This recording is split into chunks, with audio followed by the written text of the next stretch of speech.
Pessoal, tudo bem? No nosso vídeo, na nossa aula de hoje, o objetivo é trabalhar com algumas questões relativas ao princípio da igualdade. Princípio que se encontra também no artigo 5º da Constituição, mas não exclusivamente no artigo 5º.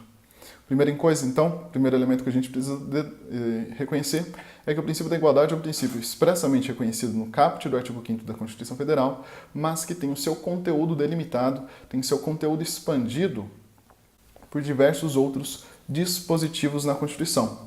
Os próprios incisos do artigo 5º da Constituição, dentre eles, por exemplo, o inciso 1º do artigo 5º, posso também reconhecê-lo quando trato da relação tributária, na proibição de discriminação entre os nossos contribuintes. Então é um princípio que se repete, é um princípio que se reitera em todo o conteúdo constitucional. A princípio, a priori, o que se coloca é uma proibição de discriminação, ou seja, o Estado não pode discriminar, o Estado não pode impor um tratamento diferenciado em função de distinções de qualquer natureza, em funções de circunstâncias, quaisquer sejam elas. O Estado ele é proibido de discriminar. Em função disso, a gente pode afirmar que se trata de um direito de primeira dimensão. Lembrem-se que, se tratando de direitos fundamentais, eu posso trabalhar com uma eficácia horizontal. Nesse sentido, eu vinculo também o comportamento dos particulares. Os particulares em geral, como por exemplo o empregador, como por exemplo o fornecedor, ele se encontra proibido de discriminar as pessoas em função de N circunstâncias, em função do sexo, em função da origem, em função da sua propriedade. Tudo bem? Isso é importante já se ressaltar desde já. Outro ponto fundamental.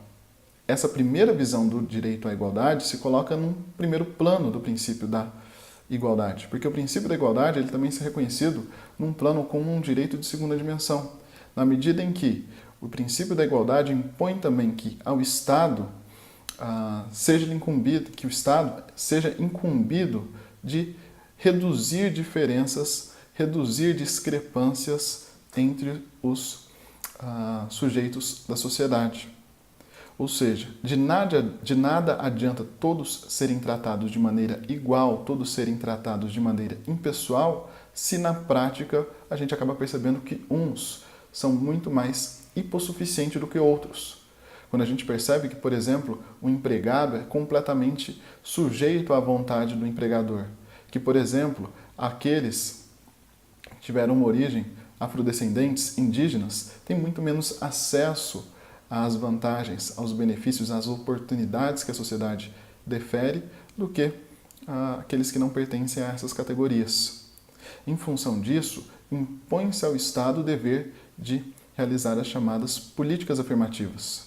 Impõe-se ao Estado o dever de, sim, discriminar se essas discriminações tiverem fundamento.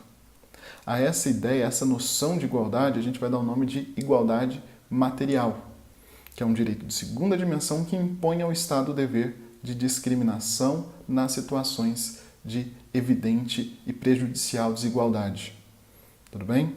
Então, a igualdade, o princípio da igualdade, se manifesta numa igualdade formal e numa igualdade material. Igualdade formal se manifesta como um direito de primeira dimensão, proibindo ao Estado eventual discriminação, e o nosso direito à igualdade material se coloca num segundo plano, um plano de direito de segunda dimensão, no qual se impõe ao Estado o dever de se impor, o dever de se criar discriminações definidas em lei, cujos critérios serão estabelecidos em lei para fins de equiparação, para fins de equilíbrio nas relações particulares. Pensando principalmente numa igualdade formal, direito esse se impõe ao Estado, mas se impõe também aos particulares. Na igualdade material, como eu exijo a ideia da legislação, a aplicação em relação aos particulares, ela vai ser relativizada. Tudo bem? Em relação à igualdade, esses são os principais pontos a serem esclarecidos. Lembrando mais uma vez que aqui a gente está trabalhando com teorias amplas de definição do conteúdo dos direitos fundamentais, portanto a gente só tem um ponto de partida, a gente não fecha o conteúdo desses direitos fundamentais, cabendo análise caso a caso. Pessoal, bons estudos, não deixem de revisar a literatura e até a próxima.